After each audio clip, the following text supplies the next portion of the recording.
Good morning. My name is Colette Loll, and I am the founder of Art Fraud Insights, a consultancy dedicated to art fraud-related investigations and prevention initiatives to increase awareness of the prolific problem of fakes and forgeries in the art market.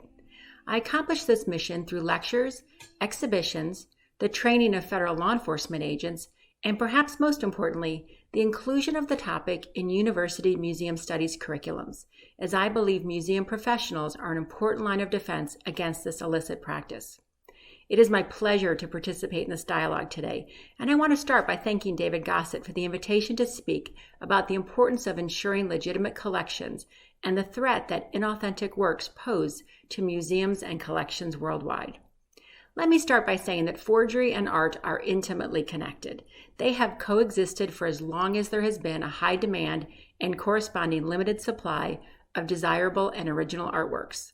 Although accessioning fakes can be costly to museums and collecting institutions, both financially and reputationally, inauthentic works do even greater damage to museums as they can violate the public trust and manipulate our shared cultural history. A forgery pretends to be something that it is not, affecting our concept of originality and distorting the art historical record. In doing so, a forgery appropriates an original idea from another, assumes a false pedigree, and if undiscovered, occupies a place in art history that it does not deserve. The largely unregulated nature of the legitimate art market makes it susceptible to manipulation on a range of levels, but particularly to forgery, and marketplace complacency may well be the greatest obstacle in remedying their proliferation. In an industry that suffers from a lack of transparency, the problem is one everyone recognizes but few have the incentive to fix. It is the rare dealer or auction house that has not transacted inadvertently or intentionally in works of doubtful integrity. Over the last decade, I have studied dozens of prolific forgers and examined hundreds of dubious artworks. Through this exposure, I've been able to create an artistic, psychological, as well as criminal profile of a successful perpetrator. As we have seen from the many fraud scandals that have plagued the art market in recent years, many possess not only artistic talent, but the ability to create and perpetuate a con that paves the way for acceptance of their work into the art market, ensuring commercial success.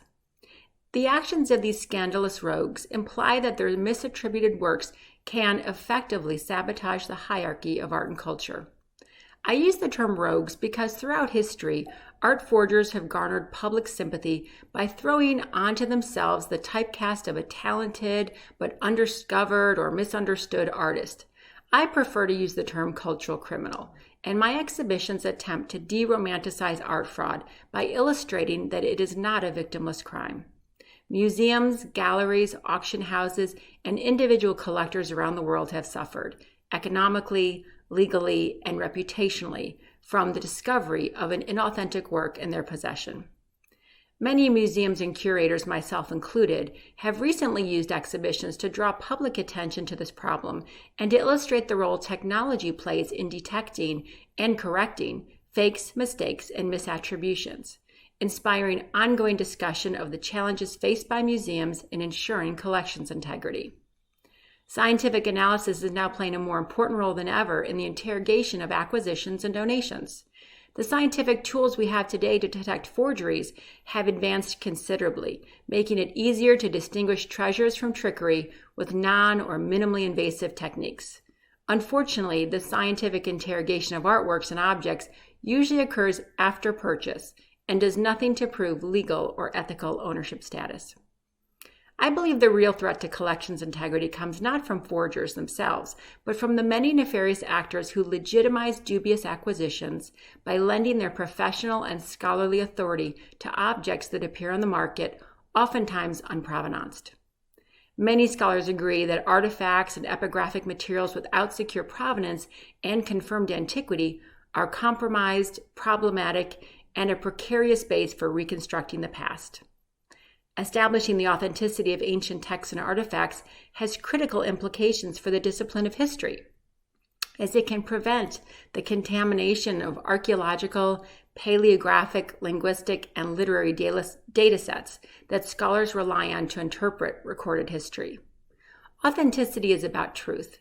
yet contradicting it are illicit actions that threaten knowledge for financial gain.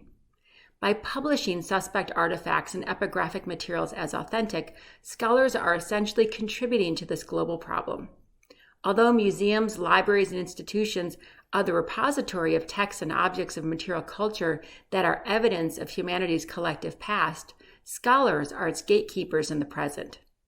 By establishing and adhering to rigorous protocols for provenance research and the scientific interrogation of objects before purchase or publication, we can end the conflation between claims of authenticity and known authenticity, avoiding the trap of presumptive attribution errors.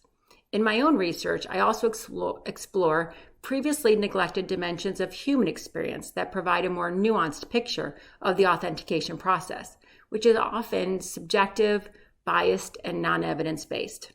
Taken together, these analyses serve as a roadmap for avoiding similar methodological failures in the future. In any authentication effort, it's important to underscore the complementary roles of the investigation of provenance, technical art history, and material science, and to emphasize that an empirical approach that characterizes the materiality of an object in question provides important clues for answering historical and cultural questions that cannot be solved using methods of the humanities alone. The market needs to do more than simply apply the rule of caveat emptor, for as long as people are willing to buy art, antiquities, and ancient textual artifacts, forgers will produce them for the market. The prolific problem of forgeries and the market and professional practices that encourage them must stay in the scholarly forum. We must continue to examine questionable art and objects and discuss how forgeries distort the truth by obstructing the way we assess and communicate history. Thank you for your attention.